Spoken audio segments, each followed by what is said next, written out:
नमस्कार विद्यार्थी मित्रांनो, स्वागत आहे तुमचं क्रिएटिव्ह मराठी या आपल्या लाडक्या यूट्यूब चॅनलवरती।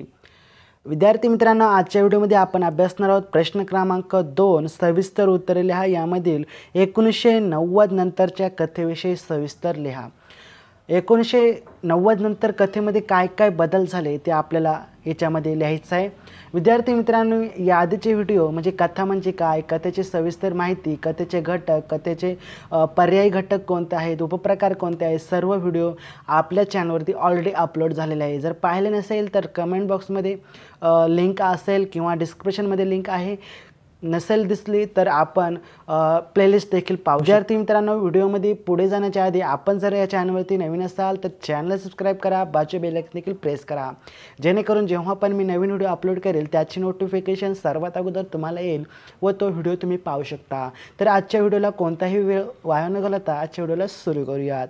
तर पहा मित्रांनो, प्रश्न क्रमांक 2 आहे, 1990 नंतरच्या कथेविषयी सविस्तर माहिती लिहायची आहे।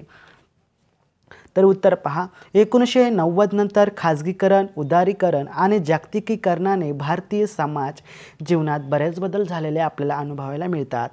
माहिती तंत्रज्ञानाचा स्फोट झालेला दिसतो। वस्तू व सेवांचे जीवन पद्धतींचे सांस्कृतिक जीवन संचिताचे बाजारीकरण होऊ लागले आहेत।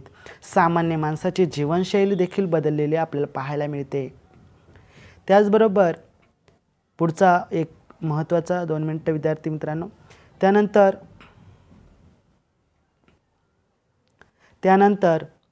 त्याच्या वैचारिक निष्ठा बोथट झालेल्या आहेत। व्यक्तिगत सुख, चंगळवाद याला अधिक महत्त्व दिलेले आहे।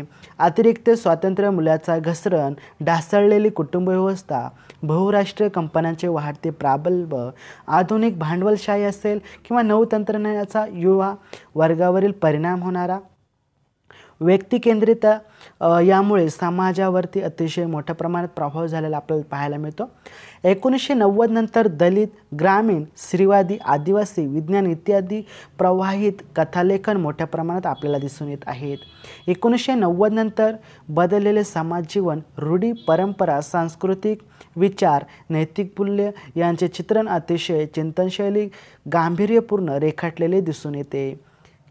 त्याचप्रमाणे ग्रामीण कथेमध्ये शेतकरी असेल, कष्टकरी, कामगार, मजूर, जागतिकीकरणामुळे बदललेली बाजार व्यवस्था, शेतीमालाची होणारी हेळसांड, त्यानंतर राजकीय पिळवणूक असेल, कौटुंबिक कलह असेल, वास्तव जगण्यातील संघर्ष चित्रित झालेला दिसून येतो।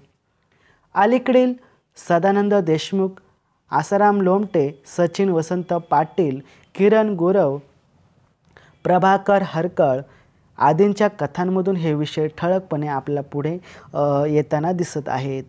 दलित कथेमध्ये मध्यमवर्गाची होणारी ससेहोलपट, मुक्त अर्थव्यवस्था, चंगळवाद, महानगरीय संवेदना, व्यवहारवादी व भौतिकवादी नवमानसिकता, मूलभूत हक्क या कायद्याची जाणीव, बुद्ध संस्कृती, खेड्यातील जातीवाद असेल किंवा जात व्यवस्था असेल, माणसांचे हरवलेले आदींचे चिंतन गांभीर्यपूर्ण पद्धतीने रेखाटलेले दिसून येते। जयंत पवार, प्रकाश खरात, जयराज खुने, दीपध्वज कोसादे, गौतमी पुत्र कांबळे, प्रज्ञा दया पवार आदी लेखक इत्यादी लेखकांच्या माध्यमातून समृद्ध करीत आहेत। त्यानंतर स्त्री प्रश्नावरती मोठ्या प्रमाणात कथेमध्ये भर टाकलेला 1990 नंतर आपल्याला पाहायला मिळतो। स्त्री शोषणावर आधारलेली पुरुषप्रधान संरचना, स्त्री स्वातंत्र्य, स्त्रीची स्वातंत्र्य ओळख या सर्व विषयांना केंद्रावरती ठेवून स्त्रियांचे कथालेखनी 1990 नंतर मोठ्या प्रमाणात आलेले दिसून येते।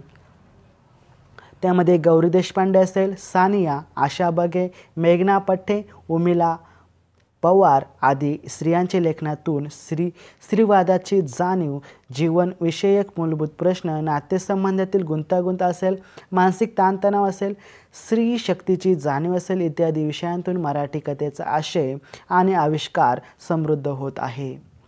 त्यानंतर आदिवासी कथेतून अज्ञान, रूढी, परंपरा, अंधश्रद्धा, सावकारशाही, शोषण, जात पंचायत, बाजारपण इत्यादी विषयांना केंद्रावरती ठेवून कथालेखन समोर येत आहे।